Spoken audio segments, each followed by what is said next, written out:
Double, double, toil and trouble, fire burn and cauldron bubble. Ever since I was a kid, I've been fascinated by the magical world of witchcraft. Inspired by the enchanting aesthetic and my love for good witches in movies like Practical Magic, I decided to embark on a captivating journey through time and mystery to uncover the spellbinding history of witches, from ancient times to their presence in popular culture. Witchcraft has been part of human society since the earliest days. In ancient Mesopotamia, around 3000 BCE, we find some of the first records of magical practices in cuneiform tablets from cities like Ur and Babylon.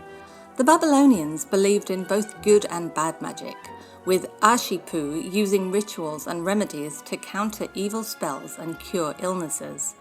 We know about these practices through texts like the Maklu, detailing rituals against witchcraft, and the Sherpu, containing incantations for removing curses.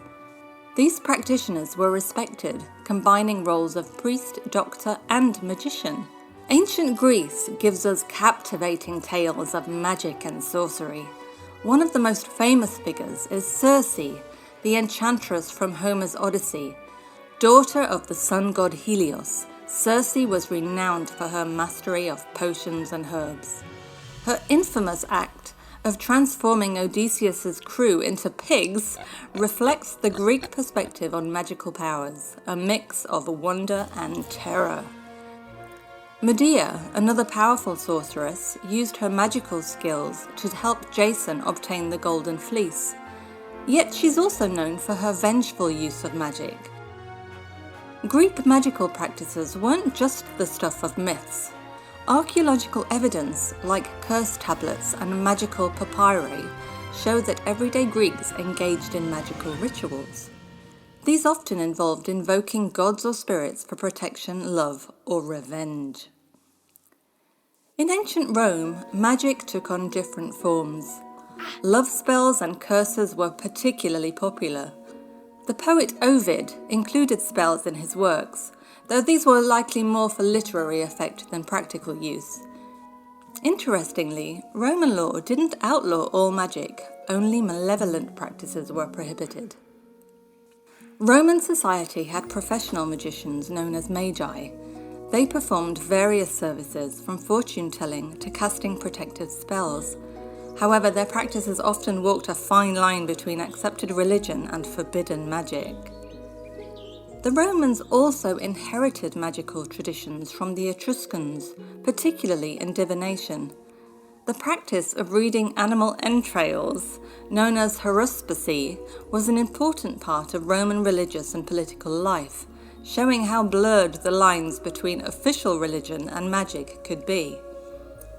These ancient Greek and Roman attitudes and practices laid important groundwork for later European concepts of witchcraft, influencing everything from medieval magic to modern Wiccan traditions.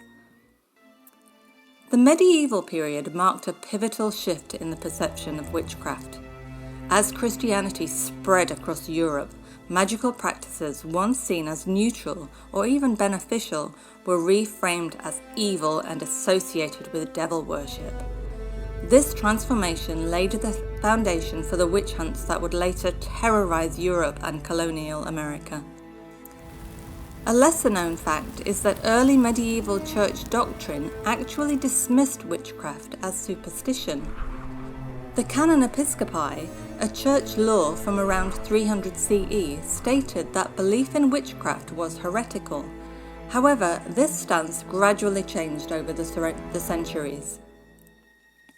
The stereotype of the witch as an old crone with a pointy hat and bubbling cauldron emerged during this time, though it bears little resemblance to historical reality. Most accused of witchcraft were ordinary people, often women, targeted due to social, economical, or political factors.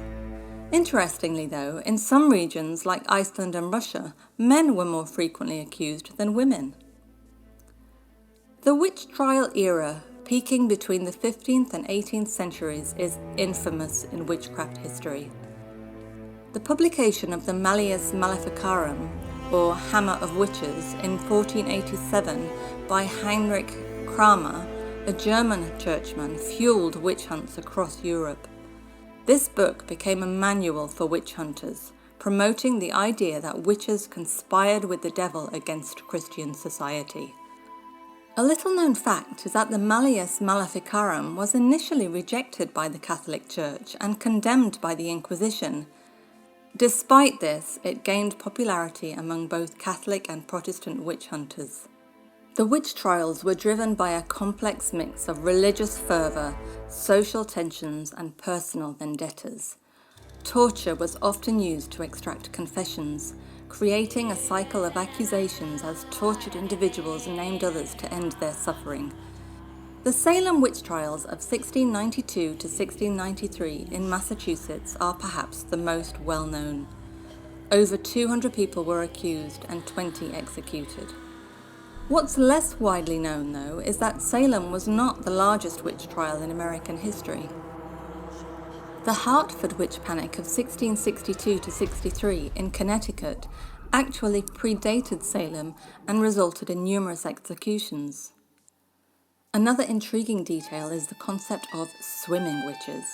In some areas, accused witches were bound and thrown into water. If they floated, they were considered guilty as the water was seen as rejecting them. If they sank, they were innocent, but often drowned in the process. These trials serve as a stark reminder of the dangers of mass hysteria and unchecked persecution, themes that remain relevant in modern discussions of social justice and human rights. But amidst this dark history, it's crucial to remember that many of those accused of witchcraft were healers, midwives, and wise women who held important roles in their communities. Their knowledge of herbal medicine and natural remedies was often viewed with suspicion by religious authorities and early medical practitioners. Let's delve into the enigmatic world of witchcraft artifacts. Grimoires, or spellbooks, have long captivated our imagination. These mysterious tomes, like the notorious Grand Grimoire, or the Key of Solomon, were believed to hold potent magical knowledge. A lesser-known fact is that many of these grimoires were actually created centuries after the periods they claimed to represent. For instance, the Grand Grimoire purports to be from the 16th century, but likely dates to the 18th century. An intriguing artifact that often goes unnoticed is the witch bottle. These were containers filled with an array of items such as pins, nails, hair, and even urine, thought to ensnare or repel malevolent spirits or spells.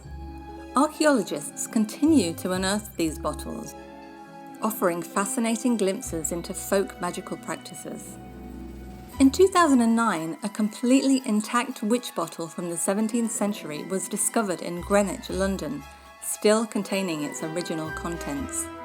This salt-glazed stoneware bottle, known as Bartman or Bellarmine jar, held a peculiar mix of bent pins, nail clippings, hair, leather pieces, iron nails, and a small piece of heart-shaped leather, all suspended in urine. Throughout history, certain figures have become legendary for their association with witchcraft.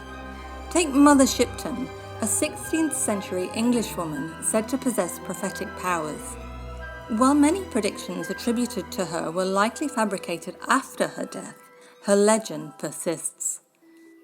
Interestingly, the first known publication of her prophecies didn't appear until 1641, nearly a century after her supposed death. Another captivating figure is Alice Kitilla, an Irish woman accused of witchcraft in the 14th century. Kitilla holds the dubious distinction of being one of the first recorded individuals accused of witchcraft in Ireland. She was alleged to have used sorcery to dispatch her husbands and was charged with leading a heretical sect. What's less known, though, is that Kitilla's case led to the first recorded execution for witchcraft in Ireland, but it wasn't Kitilla herself. She managed to flee, leaving her maid, Petronilla de Meath, to face the consequences. As we journey into more recent history, we witness a remarkable shift in the perception and practice of witchcraft. A pivotal moment came in the mid-20th century with the emergence of Wicca, largely credited to Gerald Gardner. Gardner, a British civil servant and amateur anthropologist, claims to have been initiated into an ancient witch cult in 1939. In 1954, he published Witchcraft Today, introducing Wicca to the public. Gardner's Wicca, blending what he claimed were ancient practices with elements of ceremonial magic and Eastern philosophy, marked a radical departure from historical witchcraft. It emphasized nature worship, the concept of a goddess and god, and the ethical principle, "And it harm none, do what ye will." This new movement reclaimed the term witch as a positive identity, focusing on connection with nature, personal spirituality, and what was believed to be ancient wisdom.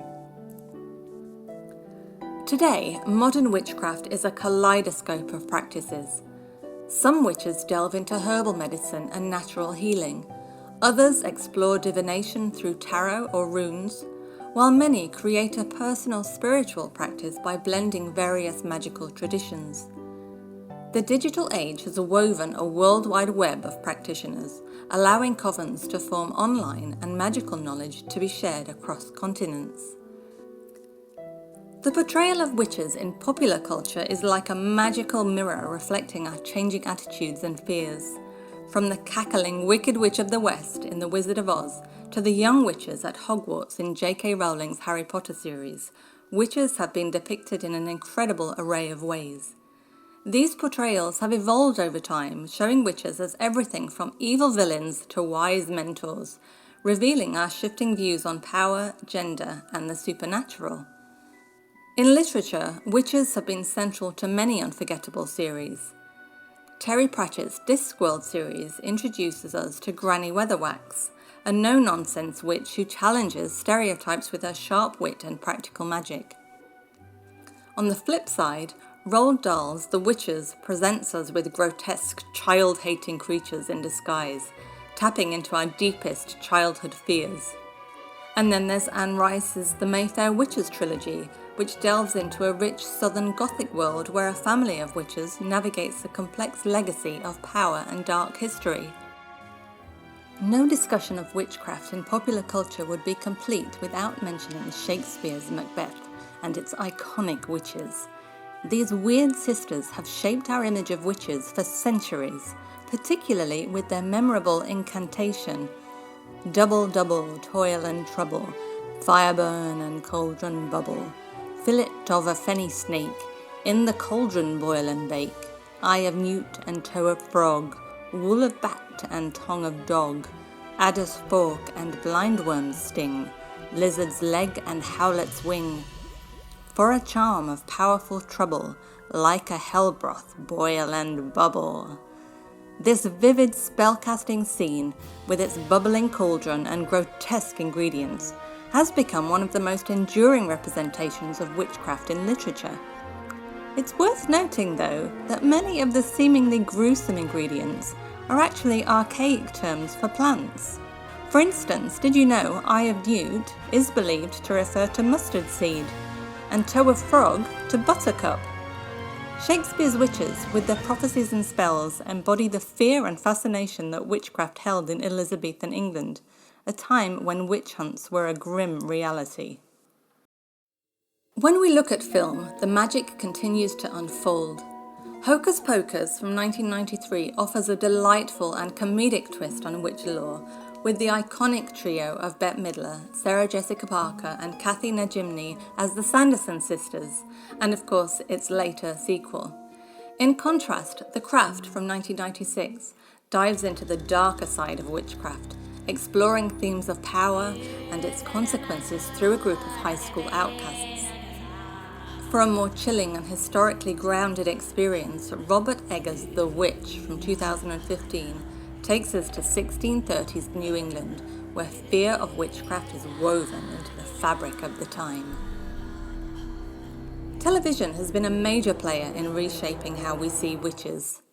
Charmed from 1998 to 2006 and its 2018 reboot along with Sabrina the Teenage Witch and its darker reimagining, Chilling Adventures of Sabrina, offer a range of witchy adventures from light-hearted escapades to intense supernatural battles. American Horror Story Coven presents witches as multifaceted characters, exploring both their dark and empowering sides. Meanwhile, Salem reimagines the Salem witch trials with a supernatural twist, blending historical fiction with occult elements. Recently, we've seen even more innovative takes on the witch archetype. Motherland, Fort Salem, from a couple of years ago, imagines a world where witches are soldiers fighting for their country, offering a unique blend of duty, power, and political intrigue. The Magicians, from 10 years ago almost, explores a more mature and complex magical world, with plenty of witch-like characters navigating their own challenges. Newer series like Cursed from 2020 and Mayfair Witches continue to push the boundaries of witchcraft storytelling. Cursed reimagines Arthurian legend through a feminist lens, focusing on Nimue, a young woman destined to become the powerful Lady of the Lake. Mayfair Witches brings Anne Rice's Southern Gothic tales to the screen, exploring family legacies and supernatural drama. In Sleepy Hollow, witchcraft is a crucial element in expanding the show's supernatural lore, while Emerald City from 2017 offers a dark and edgy reimagining of L. Frank Baum's Oz books, where magic is outlawed and witches must fight for their right to exist. In recent years, the television adaptation of Deborah Harkness's All Souls trilogy, A Discovery of Witches, has captivated audiences with its blend of historical mystery and contemporary fantasy. The show, which first aired in 2018, weaves together themes of witchcraft, vampirism, and forbidden love, offering a fresh take on supernatural lore while exploring the idea of witches as highly evolved, genetically distinct beings living secretly among humans. In the realm of young adult literature, witch-centric stories have captivated readers for decades. Kate Tiernan's Sweep series, also known as Wicca in some countries, gained widespread popularity in the early 2000s. The series follows Morgan Rowlands as she discovers her heritage as a blood witch and navigates the complexities of her newfound powers. Rachel Hawkins' Hex Hall series offers a more comedic take on the teenage witch experience, following Sophie Mercer as she attends a reform school for wayward witches, shapeshifters, and fairies. The blend of humour, romance, and magical adventures has made it a favourite among young readers. For those seeking a historical twist, Adriana Mather's How to Hang a Witch combines modern-day Salem with its infamous past. The protagonist, Samantha Mather, is a descendant of Cotton Mather and must navigate both present-day high school drama and centuries-old curses. More recently, These Witches Don't Burn by Isabel Sterling has gained attention for its contemporary setting and LGBTQ+ representation. The story follows Hannah, a teenage witch in modern-day Salem, as she balances her magical identity with typical teen concerns and a budding romance. Adding to this rich tapestry of witch portrayals is my own Raven Witch Saga, a book series that weaves together the worlds of witches, vampires, and other supernatural beings. It's worth noting that the examples mentioned here only scratch the surface of witch-themed literature. In recent years, there has been an explosion of books featuring witches as protagonists or central figures, spanning genres from fantasy and romance to historical fiction and contemporary literature. The sheer volume of witch-centric books available today is staggering, with countless titles exploring various aspects of witchcraft, magical systems, and witch cultures, both real and imagined. This abundance reflects not only the enduring appeal of witches in storytelling, but also the diverse ways in which modern authors are reimagining and reinterpreting the witch archetype. Modern witchcraft practices appeal to many as a form of spirituality that feels more personal and empowering than traditional religions. The focus on personal growth, connection with nature, and the divine feminine in neo-pagan traditions attracts those seeking alternatives to patriarchal religious structures. The witch aesthetic has cast a powerful spell on modern fashion, captivating designers and fashion enthusiasts alike. This trend goes way beyond mere Halloween costumes, infiltrating everyday style and high fashion runways. The allure of witch-inspired fashion lies in its blend of mystique, power, and a touch of darkness.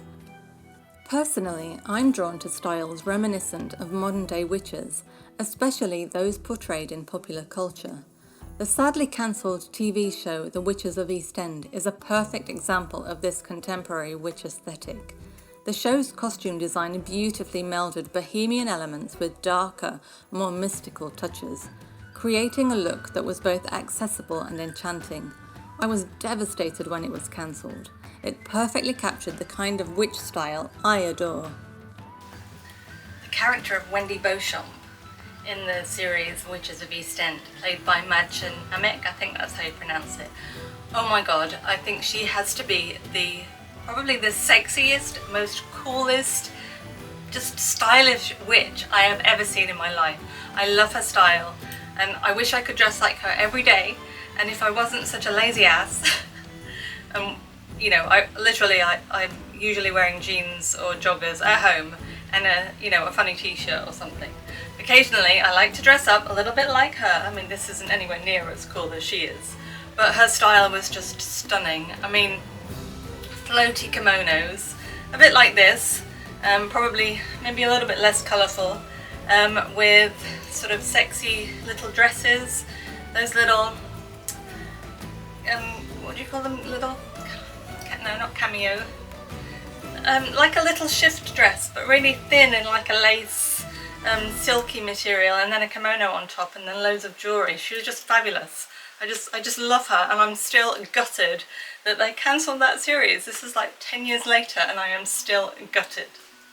This modern witch look often incorporates flowing maxi dresses, layers of delicate jewellery, and a rich, earthy colour palette. Chunky boots, wide-brimmed hats, and long, draping cardigans are staples of this style. Designers and brands have tapped into this trend, offering pieces that allow anyone to channel their inner sorceress. The witch aesthetic in fashion isn't just about clothing. It extends to accessories like crystal pendants, tarot-inspired jewellery, and moon phase motifs.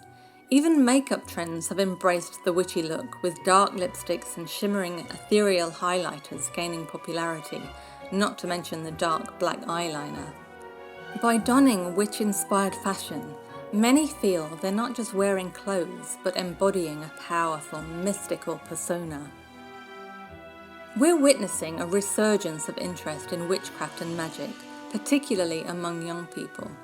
This renewed fascination often centres less on supernatural power and more on self-empowerment, mindfulness, and environmental connection. Modern witchcraft in many ways can be seen as a response to the alienation and ecological concerns of our current era. It's crucial to remember the real human cost of witch hunts throughout history. The persecution of alleged witches led to the torture and death of thousands of innocent people, mostly women. This history serves as a stark reminder of the dangers of mass hysteria and the importance of critical thinking and compassion.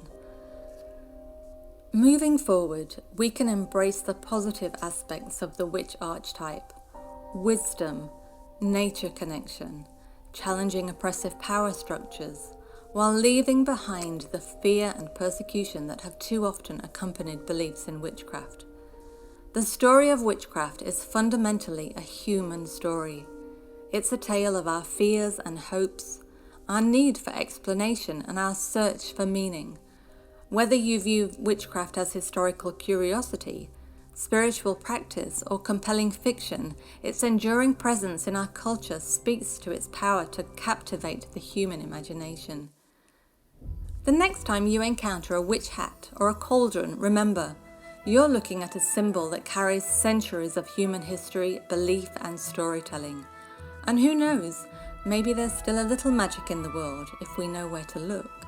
If you have any local witch legends, or you have any kind of experience or just a love for witchcraft, then I would be so appreciative if you would give this video a like, share it with anyone that you think might be interested, and subscribe to the channel if you like what you see. And I'm so grateful for you, because I know I keep saying at the end of every one of my videos, I am looking for my tribe, and my tribe loves witches, my tribe loves mermaids and fantasy and magic and everything that's just magical, you know, ethereal. So if that's you, leave a comment below, and I look forward to seeing you again in the next one. Thanks so much. I'll see you soon. Ciao!